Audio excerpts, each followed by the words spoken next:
all the gaiety out of this city today after the most disgraceful game in football history and became involved in a running street brawl. Oh,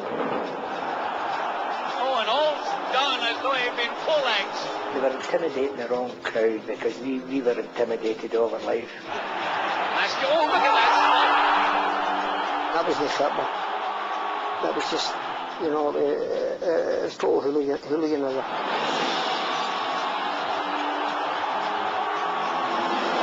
You can only tease and prompt people so long. We didn't lose the plot and stopped playing. Celtic are bitterly ashamed because they descended to their opponent's level. I was absolutely amazed at the way these guys kicked you and spat on you. I mean, I'd never experienced anything like that before. I was absolutely gutted. I thought we could win the World Club Championship. I was really disappointed in beaten, disappointed in put off, disappointed in thousands of miles away from home, couldn't get home, and it was really disappointing, really. They just went in for thuggery, and they went in for crime, really. I mean, it was just, they just didn't care which way they were going to win. They were going to win at any cost. Celtic lost their heads and lost the great reputation they have built up over the years. They were wrong to retaliate, but by God, there are reasons, if not excuses, for their behaviour. Make no mistake, this was not football. This was war.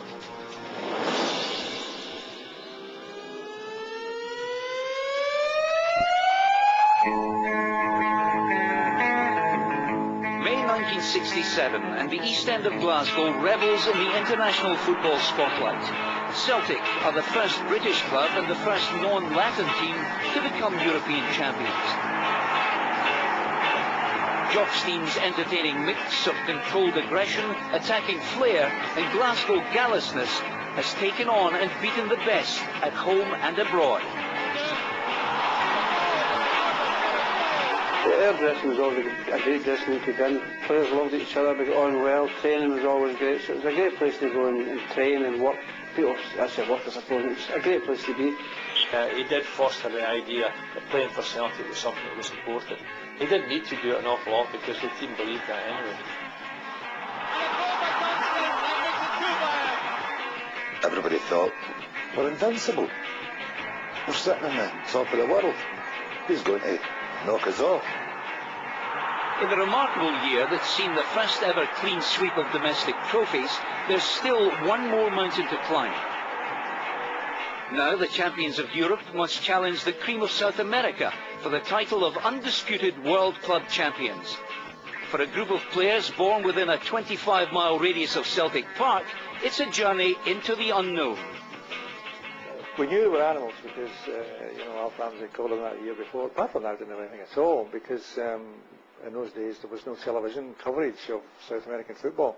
Jock did try and go to see every team before we played in the European Cup and came back with a great layout of how they played and everything else. He organised a couple of games for the South American side, one Peñarol and Nacional, both from Uruguay as it so happened, to give us some experience of playing against South American players. That used to see in Brazil playing this lovely football, and then you saw Chile and the Argentines just flashing, and you said, oh, it's a different game altogether there.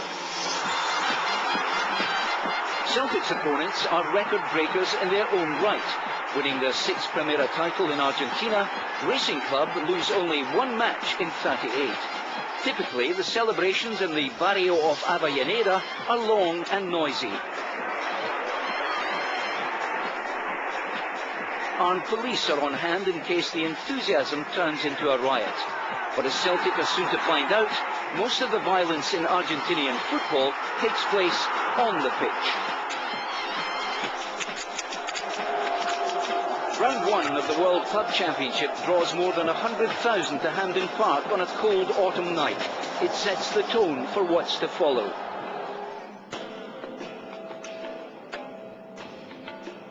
Praise these great-hearted Celts.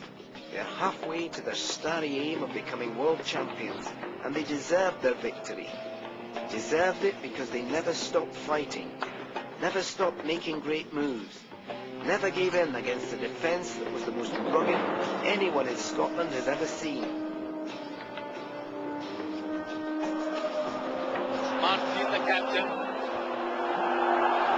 Oh, and all's done as though he'd been poleaxed. Martin disclaiming any knowledge of what happened. And again the goalkeeper's in the middle of the scene. They just want to be kickers and spit and spoil, and European teams coming to Glasgow who tried to stop it, but not the way they tried to stop it. It was disappointing because they were a better team than they should. The tactics they got up to were just alien. You just couldn't believe it. You were standing, somebody come up and whack you. You know, you're going, oh. Or just run their studs down the back of your leg. And remember spitting. I mean, that was filthy, wasn't it? Johnson been so well covered in this match. Oh, look at that slide. Well, it was brilliant. I've seen men sent off for less than that. One thing he could never do, Jimmy Johnson, was intimidate him. As a matter of fact, he put that down as a weakness when somebody tried to intimidate him. And then he became more and more arrogant. He was a magnificent player and he turned people about. And sometimes you could see players look for help because they didn't even realise where they were. They were in a spin, they were dizzy with his ability. Well, there's Johnski, he's told his players. Playing cool. He just picked up the ball. The first player, first opponent, whoomph. Big Jock used to encourage him to do that. And he was brilliant at it. Now, they probably had never seen a player like that before. They were, I don't think if they knew how to handle him. And the one way they started handling was just having a kick at him.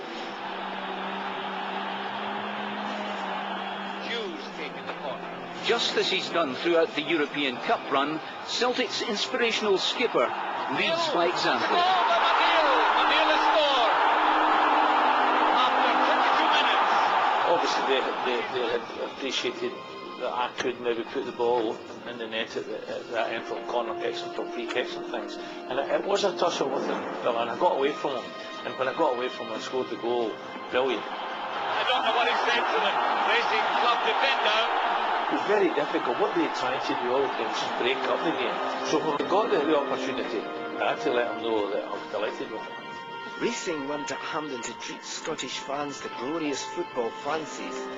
They were here with a purpose, to destroy, to keep Celtic out at all. And when we landed in, I mean, the place looked terrific. We got in a coach and away we went towards the hotel we were in, and it looked lovely. It was on a golf course. And then all of a sudden there was something went wrong with the allocation of rooms, and we, I think, must have got the staff rooms, to be quite frank with you. And they nearly succeeded. Now Celtic face the toughest match in their history in Buenos Aires.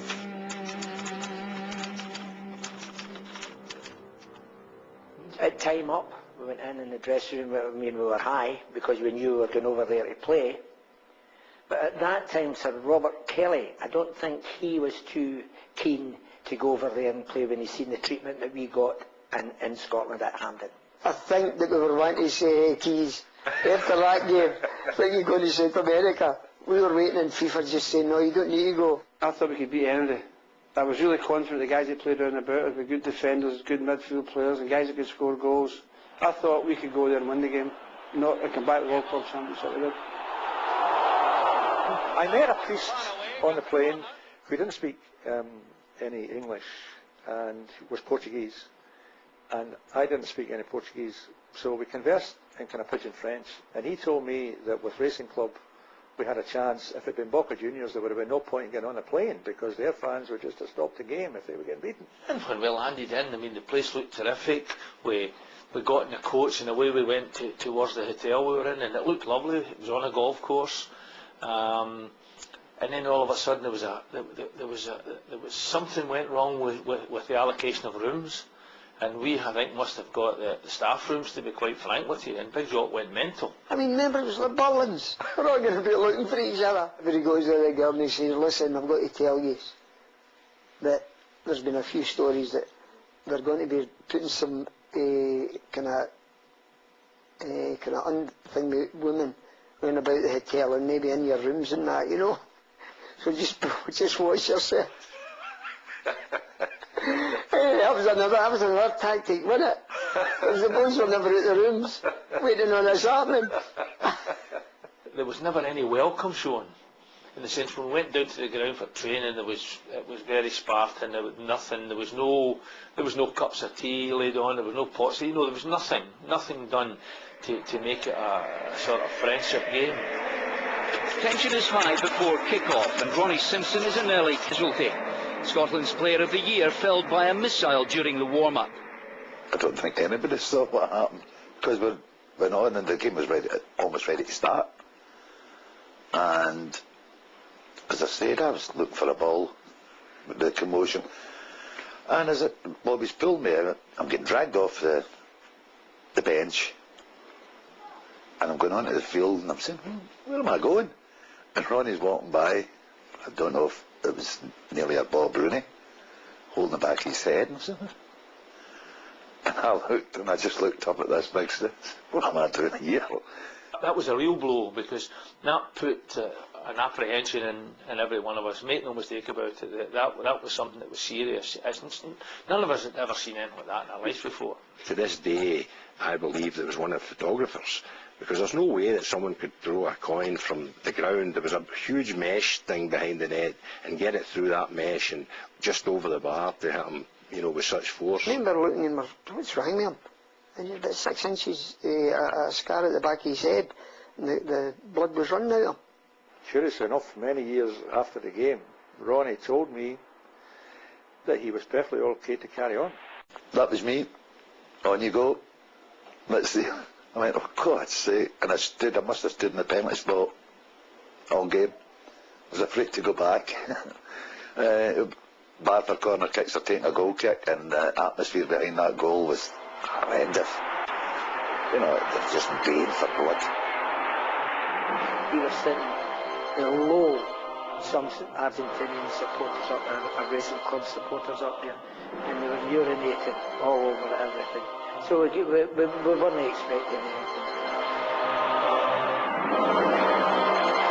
I thought we just went out the window, didn't it? I mean, it was just absolutely notorious. It was like a battle. Celtic failed to win here this afternoon, but no Scottish team has ever shown greater courage.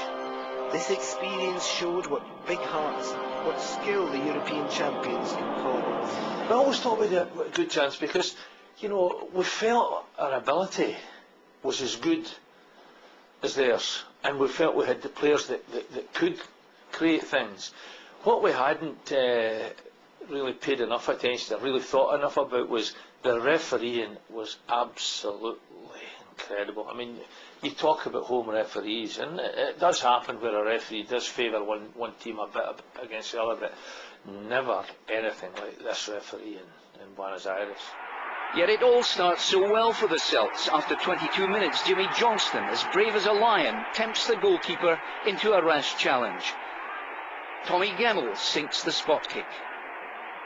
I mean, it had to be a real stonewaller to get a penalty kick in South America against a South American side. But at that time, of course, the away goal didn't count as double as it does nowadays. I mean, if it accounted double, we come back as World Club champions. 2 goals up on aggregate, the world title is well within Celtic's grasp. Maybe they realised they suddenly had to start playing a bit of football, because they were now 2 down, and you know, they had to come back a bit. But they started stringing their act together and proved that they could play a bit of football. Roared on by 100,000 fans, squeezed into the President Perón Stadium, the stand-in keeper is beaten 10 minutes before half-time by Raffo. I remember it was a ball played from the right-hand side over Billy's head. I'd be standing about the penalty spot, as I said, because I wasn't for standing inside the 6-yard line. I was just standing, and the ball came over, and this boy standing himself, and I let the ball go forward, and I was off my line, and as I went like that, he just big chip right into the net. We claimed for offside. It wasn't a case of maybe he was offside. it was a case of how far offside was he, whether it was 10 yards offside or whether it was 12 or 14 yards offside, and that was it. And by that time, we had seen the frustrations that happened, we'd seen everything. They did everything they could to annoy us, and it worked. True to Jock Stein's philosophy, Celtic carry on attacking, chasing the goal that will guarantee the long journey to South America has been worthwhile. We've made a few chances, but not very many. I think we were a very nervous team. It's Racing who eventually make the breakthrough. The equaliser is scored by Chango Cardenas. The striker will return to haunt Celtic in the play-off. But on the team bus, the immediate concern is escaping Buenos Aires and Racing's excitable fans. I came into the bus and there was this rabble round the bus. You can only describe them as rabble. Beyond the rabble were mounted police who weren't paying the slightest attention to the rabble, who were chanting this sort of song about their coach. And then they started getting hold of the bus and they started rocking the bus from side to side. Now, I mean, I was getting serious by this point. I mean, I don't mind, you know, I'm happy to compete for Celtic. I wasn't going to lose my life for Celtic, to be quite honest. And this bus was rapidly, you know, vibrating from side to side. And I've never found out who this was. But somebody shouted from the back of the bus, "Boss, oh, for God's sake, give him the cup." And it was exactly how I felt at that moment. You know, I'm willing to do a lot for Celtic, but I'm at my limit. You know, if we'd have just played that game and just said, "Oh, here, forget it, you just keep it, we're away." Is that all right? They would have been quite happy with that. I believe Celtic can win the title in the third game, if it goes on in Montevideo on Saturday. There has never been a more disgraceful start to a match of this stature. I'm sure Celtic will, in the end, play the game to a finish, for they feel they can win in a neutral country, but they are right to demand justice. The board want to go home, but at Jock Stein's insistence, Celtic crossed the River Plate to play the third and deciding leg in neutral Uruguay. Privately, many of his stars also have misgivings, but they're overruled. Only one man makes the decisions in Stein's dressing room.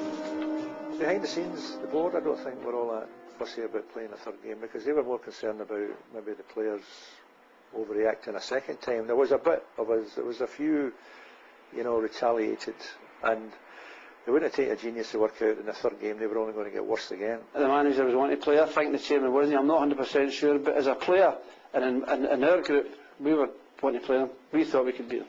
You played to orders. The Jock said it, that was it, you went. It was a new experience, it was a great experience. It was Celtic breaking ground that nobody else, no other British team had broken, and he wanted to do it. The third game was a missing game, wasn't it?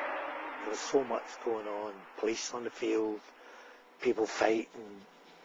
I mean, it just wasn't a game of football, was it?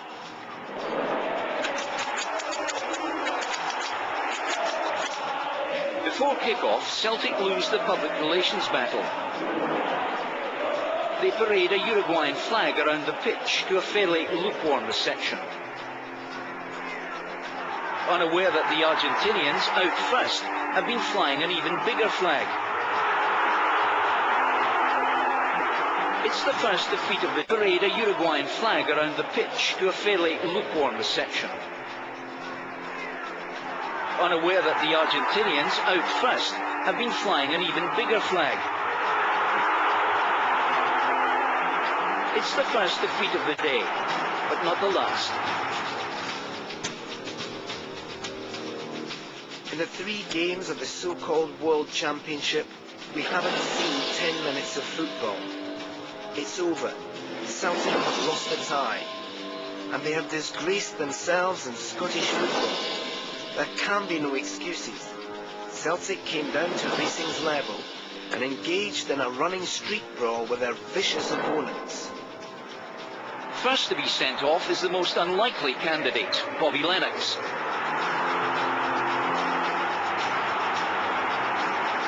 It's clearly a case of mistaken identity, as the cameras catch John Clark squaring up to the Racing defenders. There was an incident, 2 or 3 incidents early in the game, and the referee called the 2 captains together and said to Billy, the next incident, 8 of the greens and 6 of the blues will be off the field. And a few minutes later, the boy had a kick at me, Jimmy, in the centre circle. There was a bit of a fracas. Everybody got involved. I was put off. I went off the field, and the big jock put me back on. Said it wasn't me to get back on the field. The referee put me off again. The big jock made me get back on again, and then the guy came over with a sword, and I just left the field. Thank you very much. Next, it's Jimmy Johnston's turn. More sinned against than sinning as he attempts to shrug off yet another Argentinian assault. I think honestly, I mean, that wasn't football. That was just, you know, total hooliganism, definitely. No complaints about ordering off number 3. John Hughes' temper boils over in the searing heat of the Estadio Centenario. The crazy thing was that when I got up close to the goalkeeper, you know, there's 80,000 there, television cameras there, but what came into my head was, if I hit this guy, nobody will see me. You know, it sounds crazy. And when Big Jock after it in the restroom, he says, what were you thinking about? I was stupid enough to repeat it to him, you know, and you can imagine what he said to that. Bertie Auld takes umbrage at another niggling foul and lashes out. He refuses to leave the field. The Paraguayan referee has lost control and he knows it. Armed police try to calm the situation, but Auld stays where he is. I said, I don't understand what you're saying. Now that shows you how strong he was, because he had already sent a couple of players off, which was wrong. And here again, it wasn't a player that was causing it. I mean, I remember Murday, God rest him, picking up one who was faking injury, and Bobby picking him up with his actual feet and dragging him to the sideline to get the game carrying on. But this shows you how weak the referee was. In the confusion, unseen by match officials, Tommy Gemmell takes his own revenge on one opponent.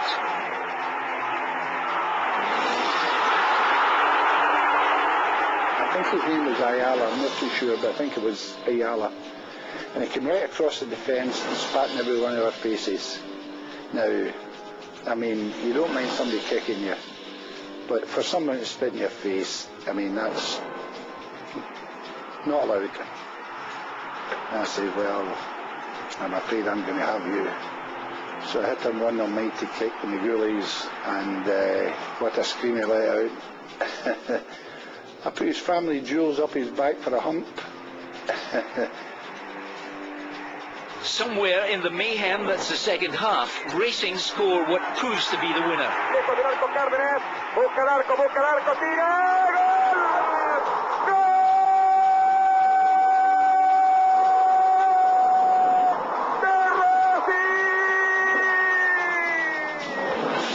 The referee was shocking. I know you should never say this, but that referee was bent. There's no doubt whatsoever about that in my mind. None whatsoever. He knew exactly what he was doing. He knew exactly how to favour the Argentinians, and he did that. But we lost the place, and once you lose the place, then you're not entitled to any respect. Celtic's world title dream has ended in a nightmare. 4 Celts and 2 Racing players have been sent off. The heroes of Lisbon are pilloried for their part in the Battle of Montevideo. The beautiful game has never looked uglier. They had no intentions of allowing us to play. Jimmy would have told them apart. And I've never seen Jock so low after the game. He was absolutely bereft after the game, you know. And the following day, when we left to come back to Britain, he was sitting at a table in the restaurant, and eventually put his head on the table and cradled his head in his hands. And to see him like that was really a shock to us all. It must have been a really serious part of his life for him to react like that. You know?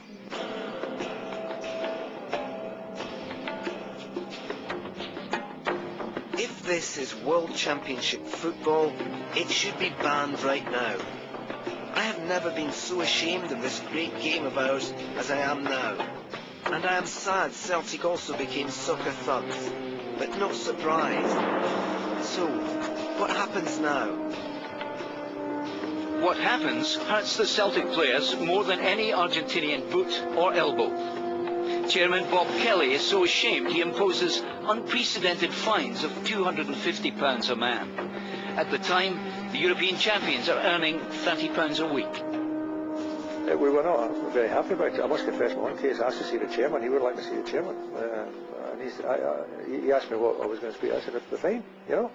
Because my argument is going to be, Mr. Chairman, I sincerely hope that you have been fined, and Mr. Steen has been fined, and Mr. Fallon has been fined, because the decision to play the third game was taken not by the players, you know. That was going to be my argument. Naive as it sounds. I think they said, we beat Indeed Saturday before we went to Uruguay or whatever, Argentina, and they said we're taking the bonus money off you. A bit of a shocker. I thought they might have found a week wages when we were sitting about the table that day. I knew that we had to get something had to, but he could have ridiculed us in the dressing room and kept it in the dressing room. But to take the money off us, what he did, I thought that was a wee bit harsh. The directors, they had seen what was happening. They knew what was happening. They had seen the conditions in which we had been forced to play the third game, and it was a game that should never have taken place.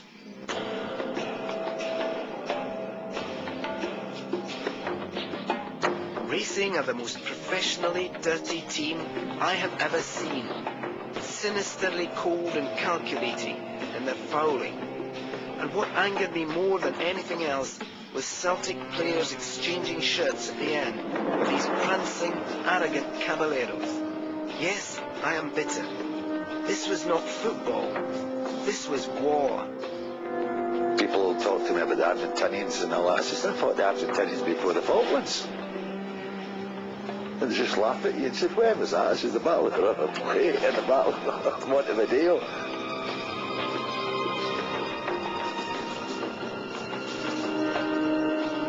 I look back at it and it's not a fond memory. I just disappointed. As I say, I think we could have beaten them. If we played them again, we would have beaten them. But that's easy to say, you know.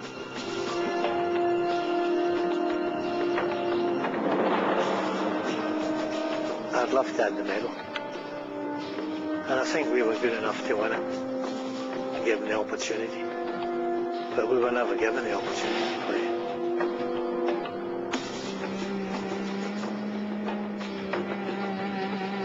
At the end of the day, when I look at the results, I see it was still only 1-0 in that third game when we were down, you know, technically to 7 men. I know Bertie didn't leave it back, but technically we were down to 7 men. And, you know, we should have managed to maintain our equilibrium.